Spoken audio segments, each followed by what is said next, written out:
Olá, minha gente. Nós estamos, na verdade, vivendo uma situação absolutamente atípica e eu diria assim, que acaba construindo duas tragédias. E é sobre isso que temos que falar hoje.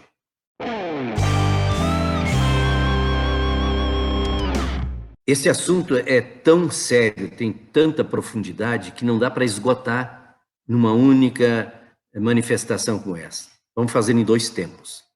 Mas quero fazer, ao final desse momento, uma reflexão muito importante, que diz respeito à maneira como nós estamos envolvidos nessa grave crise política e compreendendo que ela traz junto uma gravíssima crise econômica, que não é apenas a crise causada agora pela situação, porque inclusive esse ministro, se não provar o que disse, não ficar, portanto, evidente que ali tem veracidade, o próprio ex-ministro pode responder por um processo que está na nossa Constituição da prevaricação, que significa a prática ou a ausência de uma prática diante de um ato que o seu ofício tem conhecimento e que devia, portanto, agir.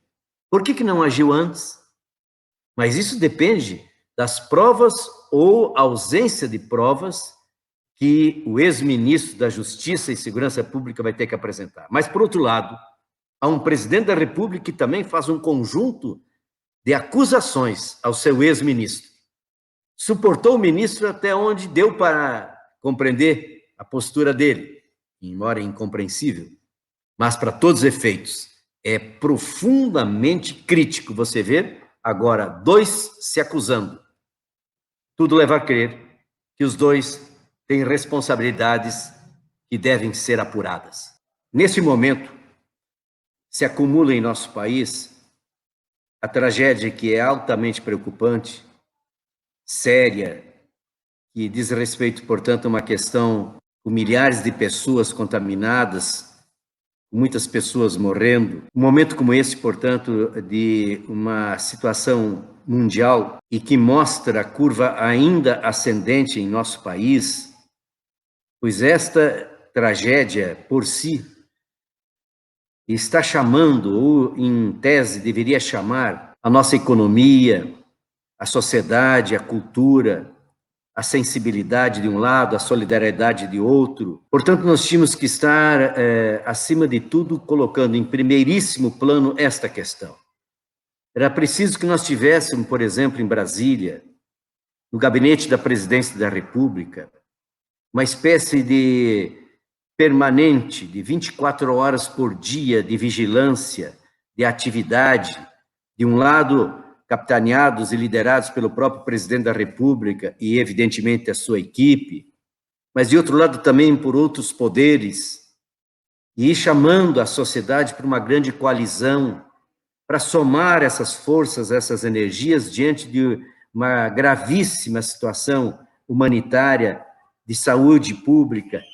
Portanto, nós tínhamos que estar fazendo com que pudéssemos ter junto ao governo, na centralidade do poder no Brasil, por exemplo, via internet, um diálogo permanente com os principais cientistas e estudiosos dessa questão em nosso país e também de outros países. Nós tínhamos que estar numa grande central de análise sobre aquilo que outros países já fizeram e que, portanto, foram muito mais, eu diria assim, até exitosos, que nós tivéssemos um diálogo proativo com a sociedade brasileira, com os governadores, com os prefeitos, a rede hospitalar. Nós tínhamos que, portanto, estar num processo que fosse um processo de compreensão da gravidade. No entanto, nós estamos somando crises e crises a cada semana. Brasília, na verdade, se transforma muito mais na central de crises dentro do Brasil do que a Central Brasileira de Coordenação das Ações para minorar esse drama que envolve, portanto, como disse, preocupação, angústia, medo, envolvimento de milhões e milhões de todos nós, pois, ao contrário, agora acabamos de entrar, quem sabe, da maior crise, depois dessa crise de coronavírus que ainda estamos vivendo, mas estamos tendo que conviver com uma crise de poder, uma crise de governo que não faz outra coisa do que criar crises. É uma atrás da outra. E isso acaba criando uma espécie de buraco negro na política, nas decisões, nas atividades da política, nas atividades da economia, nas atividades de uma pauta que pudesse ser a pauta já pós-coronavírus. Então, nesse momento em que um ex-ministro, um ministro que, na verdade, foi um dos pilares da vitória do atual governo, que em cima da sua atitude, e sabemos que uma atitude que ninguém no Brasil pode se negar a combater a corrupção, mas que teve um combate seletivo, dirigido, e todo o combate à corrupção que é parcial, ele, na verdade, está estimulando, porque só a imparcialidade é que corrige o processo inflacionário, que diminui sensivelmente a prática, portanto, da corrupção, do desvio. É a imparcialidade realmente de punir, de levar às últimas consequências as ações, aqueles que praticam o dano, o mal feito.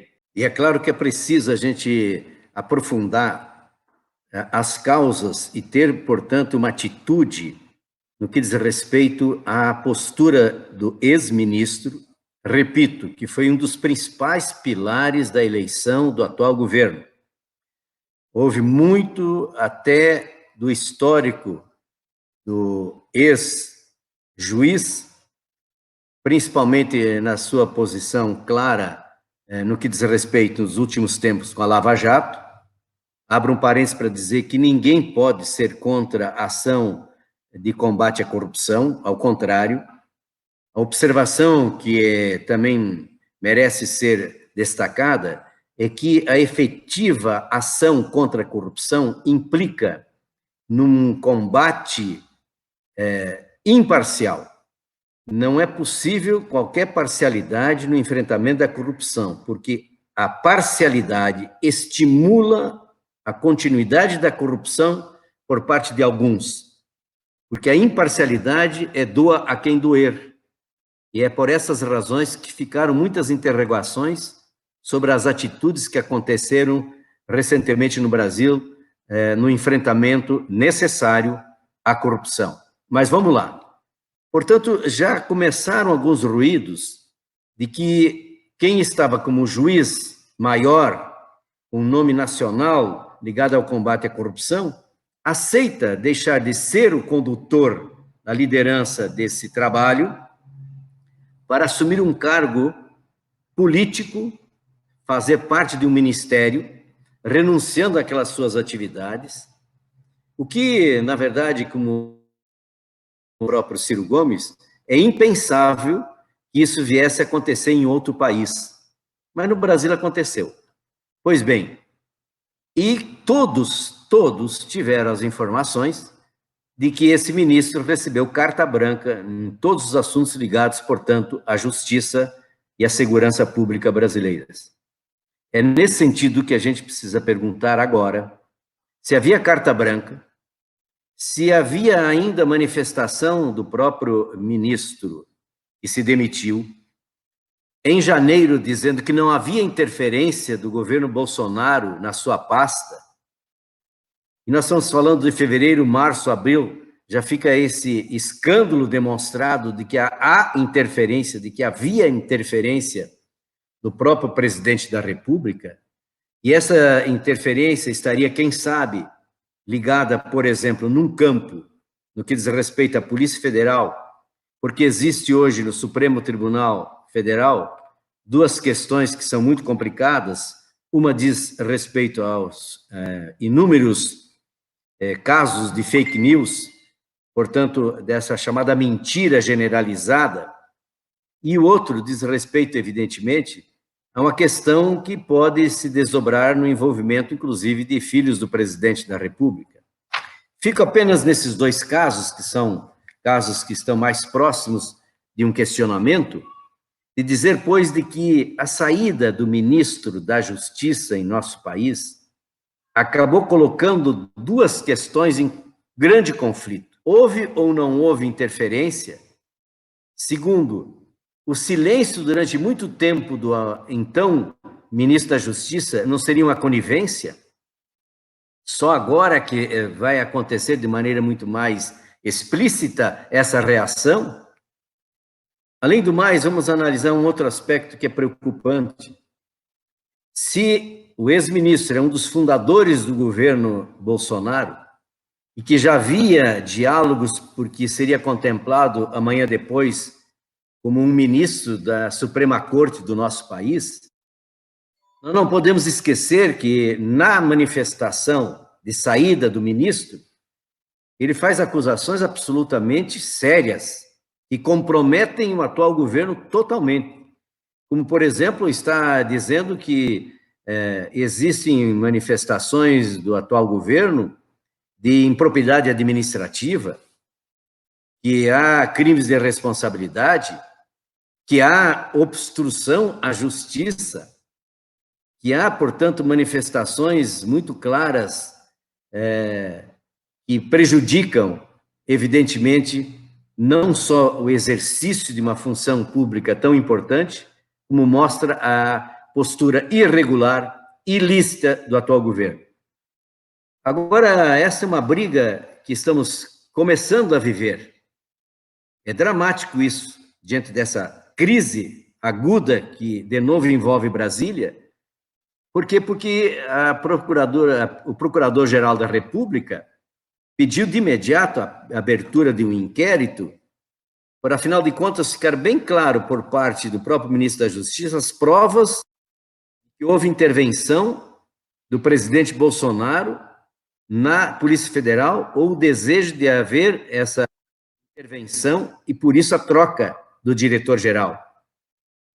Afinal de contas, essa situação também é crítica porque há uma acusação do presidente de falsidade ideológica, entre vários casos, mas o principal está em que o ministro da Justiça que sai não assinou o ato de demissão do diretor-geral da Polícia Federal.